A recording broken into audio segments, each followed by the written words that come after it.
Hello everyone, bonjour à tous. What happened on Sunday in London, this act of terrorism and Islamophobia, is sickening. It is heartbreaking. It's hard to find words that are enough. What can be said when yet another family has had their loved ones ripped away, when a child is in hospital, when a community is in mourning? So all I can say is this: to everyone who is grieving, who is angry, who is afraid, your neighbors stand with you. Your community stands with you. We will not let hate divide us. This evening, I'll be in London, Ontario, to join with the community for a vigil. Across the country, Canadians are holding each other in grief and in mourning. When people leave flowers, when they light candles, when they check in on neighbors and friends, they remind us that the hatred of one person cannot and will not stand between us. Last night, I spoke with the Mayor of London, Ed Holder, and Nawaz Tahir, a representative of the London Muslim community. I shared my condolences, and we talked about what more we must do to keep our communities safe. Islamophobia is real, hatred has consequences, and it must stop. Whether through the security infrastructure program, by cracking down on online extremism, or by dismantling far-right hate groups, we will continue doing everything we can to fight violence in every form. The consequences of doing anything less are simply too great. On va continuer de se battre pour enrayer. We will continue to fight to eliminate Islamophobia, and we will continue to do our utmost so that everyone can walk safely in our streets. Hatred has no place in our country. Not in London, not anywhere else. The Soul family in London was targeted because of their Muslim faith. Worshippers in Sainte-Foy were killed at prayer. Mohammed Aslam Zafis was murdered at a mosque in Toronto. Black Muslim women in Edmonton have been violently attacked, and people across the country have faced insults, threats, and violence. The list must not grow any longer. Islamophobia and the horrific violence it brings must end. Today, non-Muslim Canadians are discovering, often for the very first time, the insecurity and fear felt by many Muslim Canadians when they go out in public.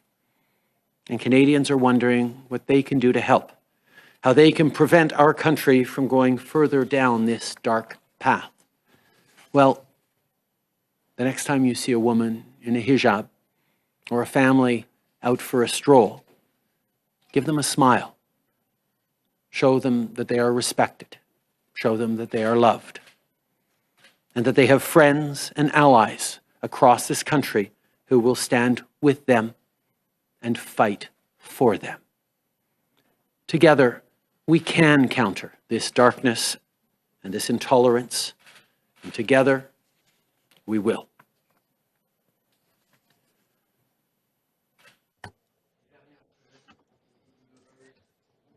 The last few weeks have been painful for many people, for many reasons.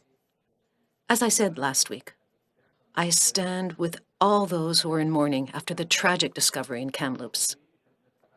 Today, I would like to speak to you about our common path towards reconciliation. All through the weekend, vigils and ceremonies were organized from coast to coast to coast to pay tribute to the victims of the terrible system of residential school for Indigenous peoples. Our government is picking up the pace regarding truth and reconciliation work. For example, we want to assist families and communities to find children who disappeared in these residential schools, and we want to help them, to pay tribute to them. I've seen the Pope's comments from a few days ago about the residential school system in Canada. And we have all heard that what communities and families want and need is an apology. Yesterday, I spoke with Archbishop Richard Gagnon of Winnipeg, who's also the president of the Canadian Conference of Catholic Bishops, as well as Bishop Joseph Nguyen from the Roman Catholic Diocese of Kamloops. We discussed the importance of the Church working with Indigenous communities to address the harm and intergenerational trauma caused by residential schools in Canada. Thousands of Catholics are speaking up to say that the Church must apologize. Canadians hear you. The Church, the federal government, and all institutions must do the right thing and work together with Indigenous communities for truth and reconciliation to ensure that families can mourn and heal. Notre gouvernement. Our government will continue to recognize the truth. We will always be there for First Nations, Inuit, and Métis communities. We are doing our utmost to correct the harm caused by these residential schools. And at this time, we are continuing to redouble our efforts to achieve reconciliation and to fill those gaps which still exist. There are tens of thousands of Indigenous kids who now have good classrooms to learn in, but there's still more to do for other kids who don't have the same opportunities. In the last 5 years, we've supported hundreds of thousands of requests under Jordan's principle, but there remains work ahead to ensure that every child has the care they need. Since 2015, we have lifted over 100 long-term drinking water advisories. But there are still more advisories to lift and infrastructure to build. In other words, there's still a long way to go on the path of reconciliation. And in partnership, we will never stand down from that work. Merci. Je vais maintenant prendre vos questions. Thank you. I can now take your questions. Commencer la période. Thank you very much. Question period will begin with the phone. One question, one follow-up, and then we'll go to the room. One question, one follow-up, and we will finish with questions in the room. Opérateur, c'est à vous. Here to you. Thank you. Question is from Tonda McCharles from Toronto Star. Please go ahead. Good morning, Prime Minister. In your remarks today and in the speech in the Commons, you called out politics of division, and I think I'd like to hear you speak a bit more about who you're specifically calling out there, and also if you could address the remarks that one of your MPs actually made in targeting the Conservative side today in their remarks today for not having supported the M103 motion by your party. Tonda, this pandemic has been tough in many, many different ways, but one of the ways that is really gut-wrenching is that there has been a clear and definite rise of intolerance, of acts of hatred, of acts of racism across the country. I think we all need to be aware that Canada is not immune to the kind of intolerance, the kind of division that we have seen elsewhere around the world.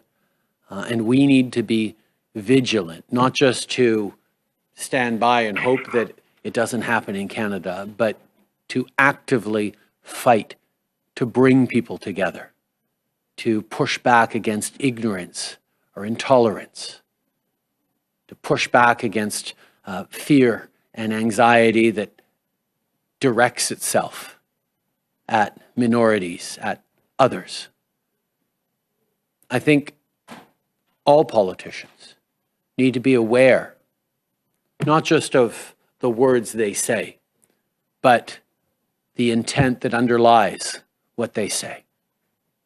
Are politicians working to bring people together or to divide them?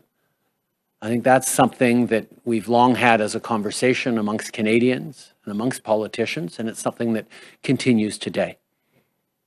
I don't want to start looking to the past and pointing out too much, well, this party did this or that party did that.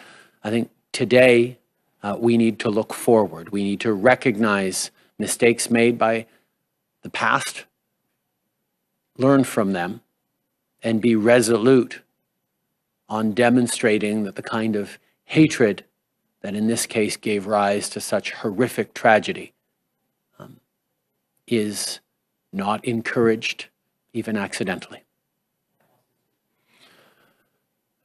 Je pense qu'on reconnaît que I think we can recognize that this has been a particularly difficult year for many Canadians.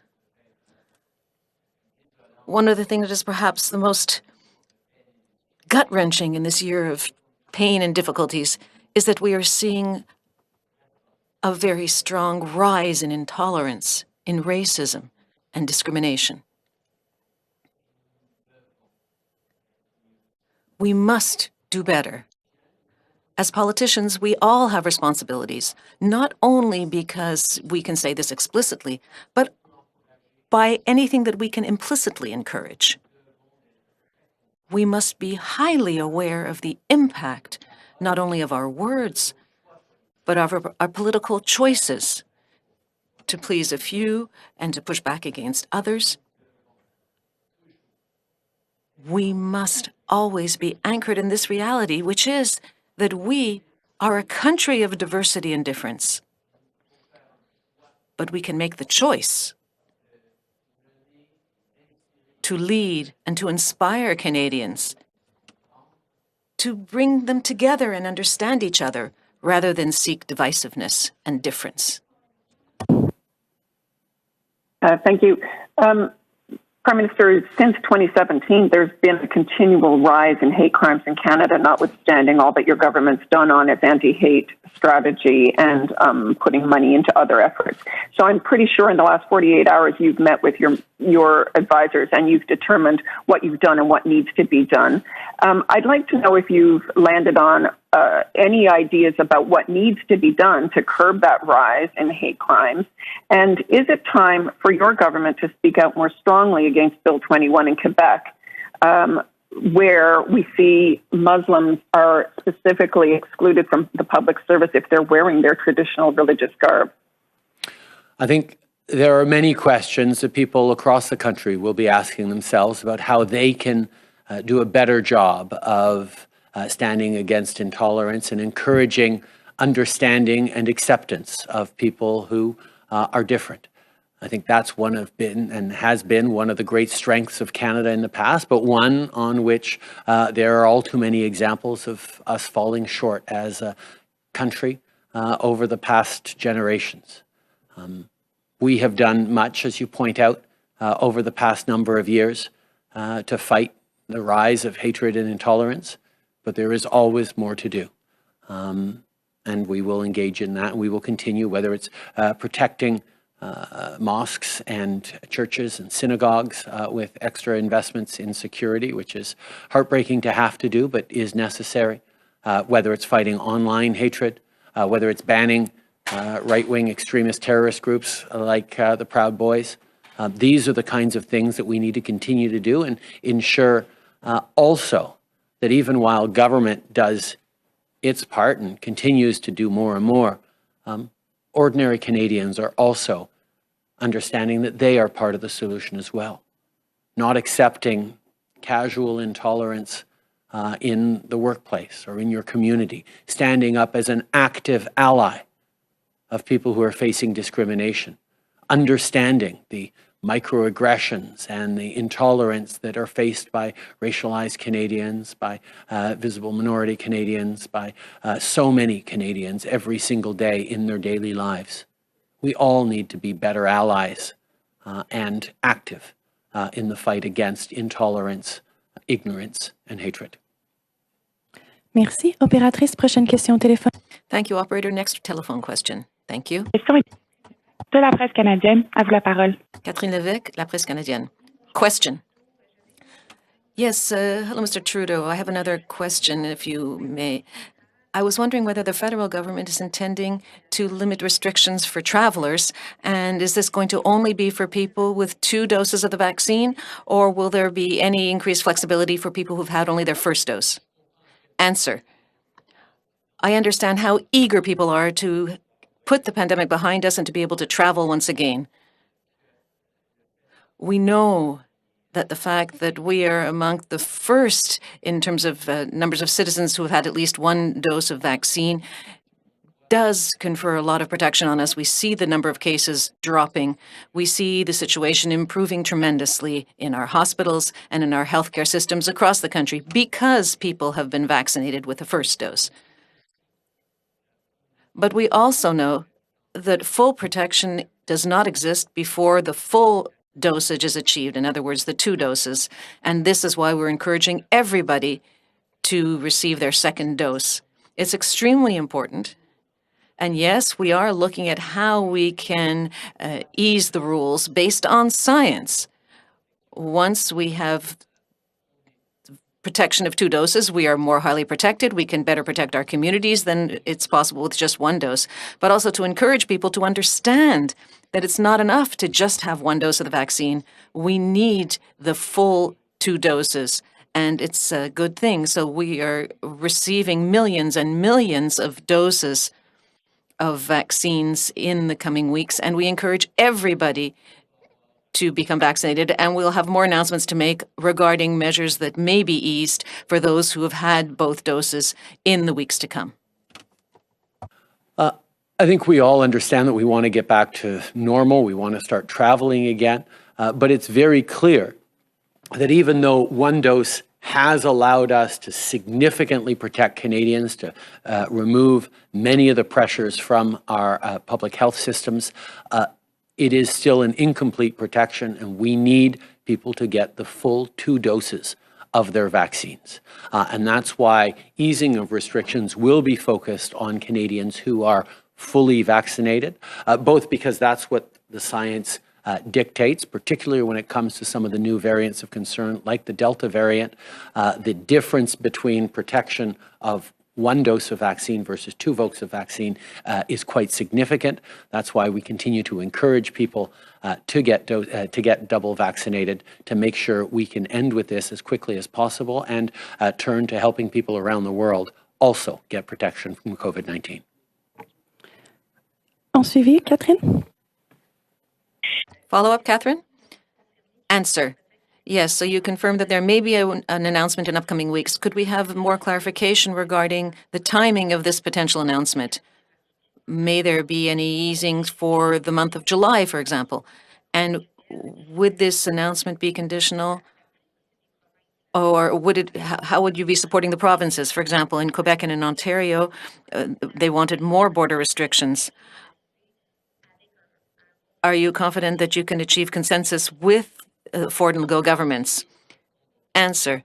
The steps that will be taken to ease border measures at the right time will be science-based and will be based on the fact that when people have both doses of the vaccine, they're more highly protected and less at risk of transmitting COVID and of finding themselves in our healthcare system. So we're going to continue to consult with provinces and ensure that we are moving forward in the right way. At each stage, our priority has always been and must remain the safety of Canadians. I understand that people want to travel. We want to get this behind us, and we will, but in the right way. We have to ensure that people are protected at each stage, first and foremost. Merci. Opératrice, dernière question. Thank you, operator. Last question. Thank you. Last question, Hélène Bizetti, Information Co-op. Question. Mr. Trudeau, last Friday you told a colleague who was asking you about the reasons which would lead you to call an election before the end of your mandate, and you said that at some point Parliament will no longer be able to function. So if you're seeing some blockage about C-10 and the means that the Conservatives have taken to slow everything down, is this coming to the point where Parliament is no longer functioning? Answer. The priority remains getting COVID behind us, helping the economy to relaunch. This is what is of greatest concern to Canadians. And we are continuing to function to deliver this assistance to Canadians and to facilitate the economic recovery. We are very disappointed by those Conservatives who are continuing to block things and filibuster in arts and culture without understanding how important arts and culture are for Canadians across the country. They're important to our economy, and we are going to continue to do everything necessary to ensure that our artists and creative artists and content producers will be protected in an increasingly digital world. But yes, the fact that the Conservative Party is continuing to play these terrible games, which are placing our cultural milieu at risk, is really a disappointment. Question. Is it possible that CDIS would be passed before calling any elections? And you've talked about Conservatives. What about Ms. Rachel Harder's words about the fact that artists are a thing of the past and that's why they can't live from their art? Answer. The reality is that for a very long time now, we've seen that the Conservative Party is not concerned with our artists and our cultural milieu, which is so disappointing because art is not just part of our leisure activities, but it's part of our identity. The benefits and the economic growth connected to the cultural milieu, the sharing of our values and ideals and our criticisms, our self-criticisms, are relevant not only for Canadians, but for people all over the world.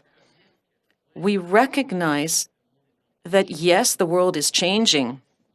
The web giants have much more power when it comes to distribution and broadcasting. For a long time, we have been implementing measures to ensure that whether it be radio or on the TV, Canadian content would be protected and to be able to create a milieu that is a cultural milieu which is economically successful and also extremely strong to be able to share our stories, not just with each other, but with the whole world.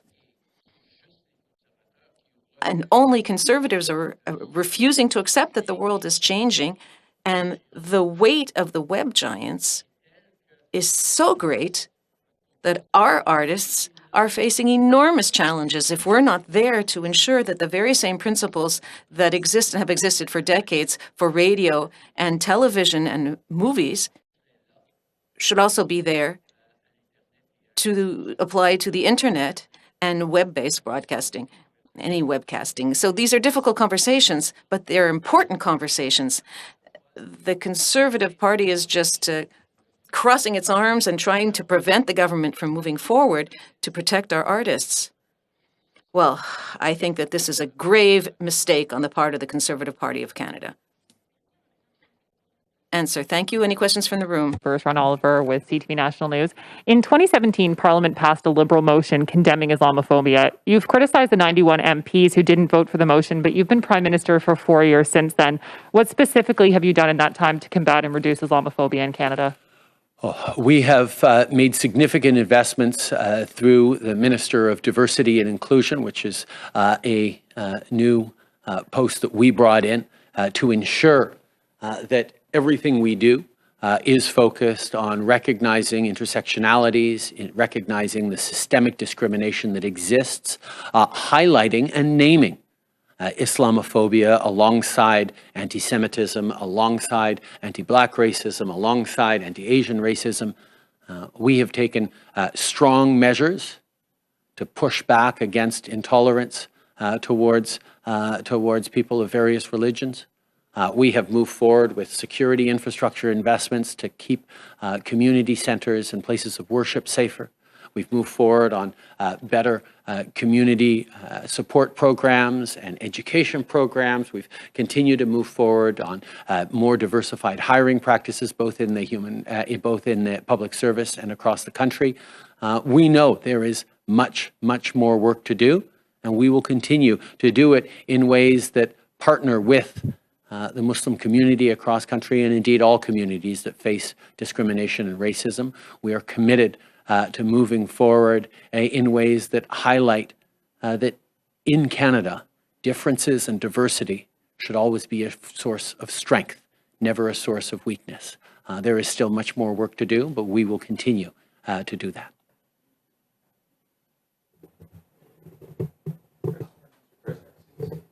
I want to ask you about free speech, because in the M103 debate, there was always the concern about free speech. So how do you balance, I guess, fighting Islamophobia with concerns about free speech?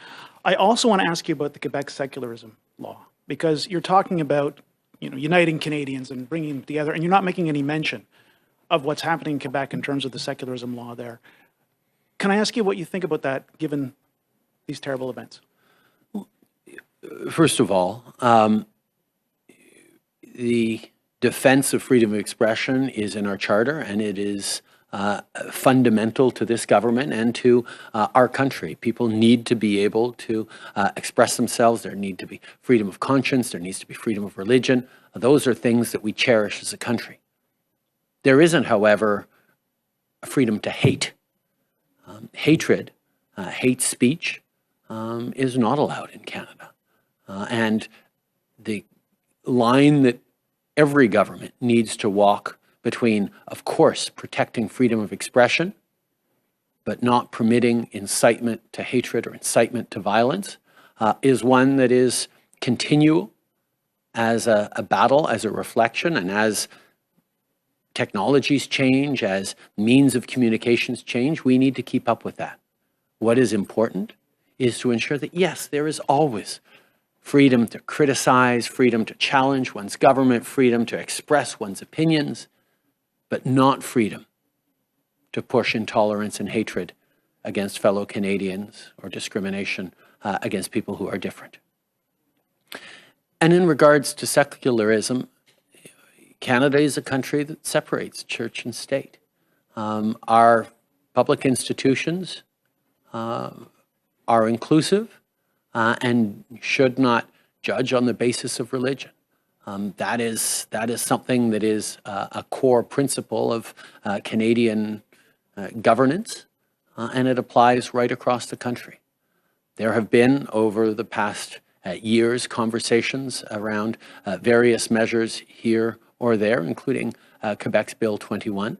And I look forward to hearing from Quebecers on reflections around that over the coming weeks. The reality is Bill 21 is being challenged by Quebecers who are defending their rights through their court systems, as is their right to do. And we're, of course, watching carefully. Je pense que c'est très important. I think that first and foremost, it's very important to understand that freedom of expression will always be defended in Canada.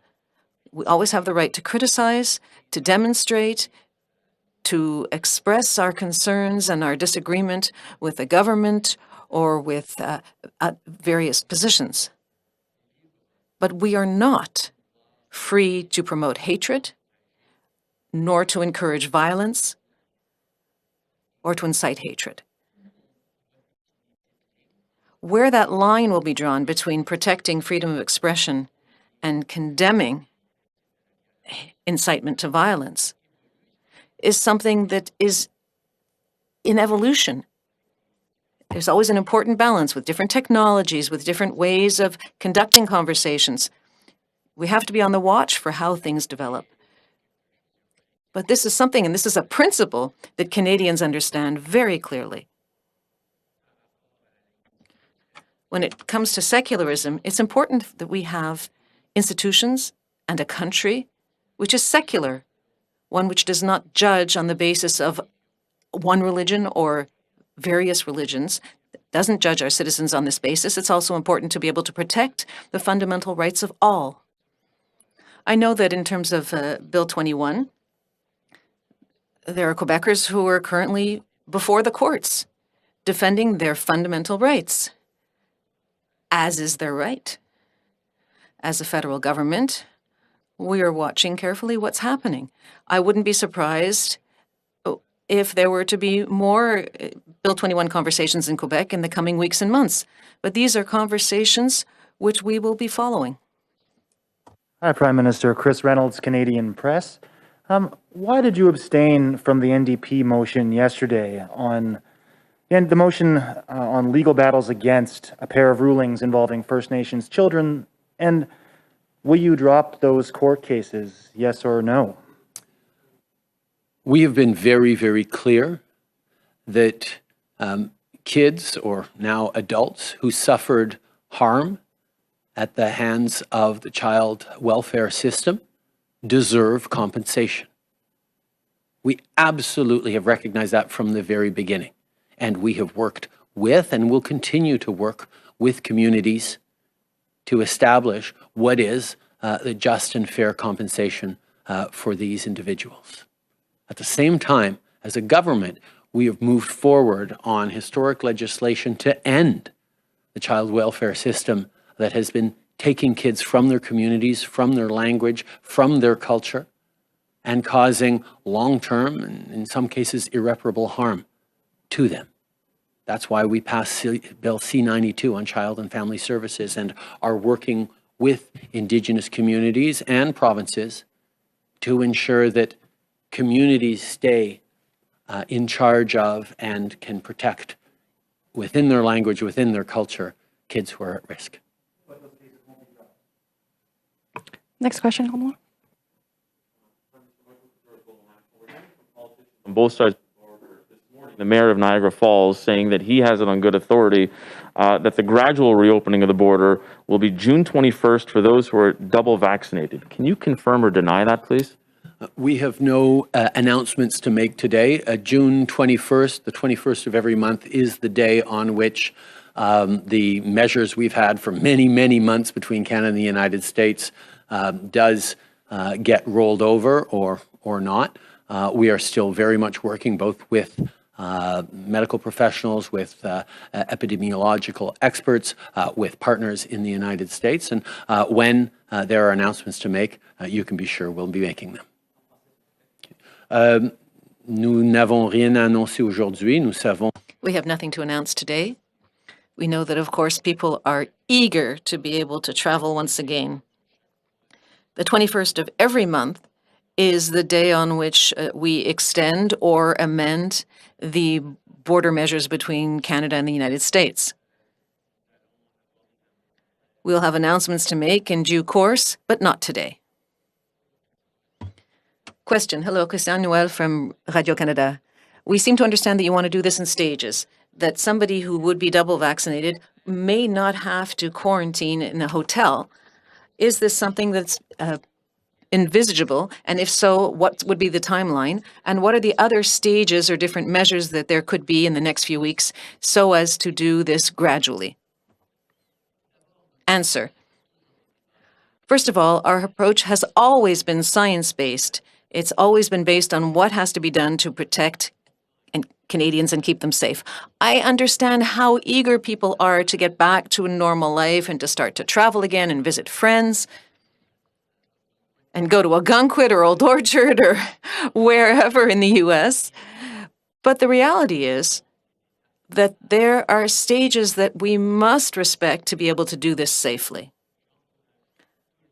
I would encourage everybody to receive both doses of the vaccine. We have millions of doses that are coming in. And as more and more people begin to be protected, yes, we will be able to ease up the rules. And because science has told us that people who are double vaccinated are at much lower risk and pose much lower risk to the community, but also because it's a way of encouraging people to get vaccinated, to know that when you are fully vaccinated, you could do more. You could get back somewhat more to a normal summer. But we're not there yet. There's still work that has to be done to get people vaccinated. There are many people who haven't received their first dose yet. And then in order to get a second dose, you've got to have a first one. So we are continuing to encourage people to get vaccinated while understanding that, yes, there are going to be stages which will make it possible to ease the rules in the coming weeks and months. There will be announcements to make in due course. For the time being, I would encourage everybody to make an appointment to get vaccinated so that we can be able to enjoy the opportunities that will be coming with a reduced number of cases and increased numbers of vaccinations and a summer that's moving forward. Good afternoon, Prime Minister Marika Walsh with the Globe and Mail. Do you agree with what experts and advocates and activists in the community say that Bill 21 fosters hatred and fosters discrimination? Do you agree with that? No. I think it is extremely important to recognize that provinces have the rights to put forward bills that align with their priorities. I think people have a right to question those and go to court to defend their rights, as is happening right now. And I think there are going to be reflections about a number of pieces of legislation, including Bill 21, as we move forward out of this pandemic, where people have spent a lot of time wearing masks, and also understanding how important it is for all of us to fight against intolerance and Islamophobia. But I have long expressed my disagreement with Bill 21, but I have also indicated that it is for Quebecers to challenge and defend their rights in court, which they have been doing. Je pense que c'est important de comprendre que I think it's important to understand that provinces always have the right to advance bills and make legislation, and citizens have the right to bring those pieces of legislation to court if they feel that their freedoms are being violated. And this is what's happening in Quebec right now. There is a legal process underway. In terms of my personal outlook, people know full well that I don't agree with Bill 21, but we will leave it to Quebecers themselves to bring that bill to court. I wouldn't be surprised if in the coming weeks and months there would be reflections about the objective and importance of Bill 21, in part because for the last year we've been spending a lot of time wearing masks, covering our faces, and obtaining services from the state, and also because there is a true concern regarding the increase in intolerance and Islamophobia. Press Secretary, thank you very much. This completes today's press conference.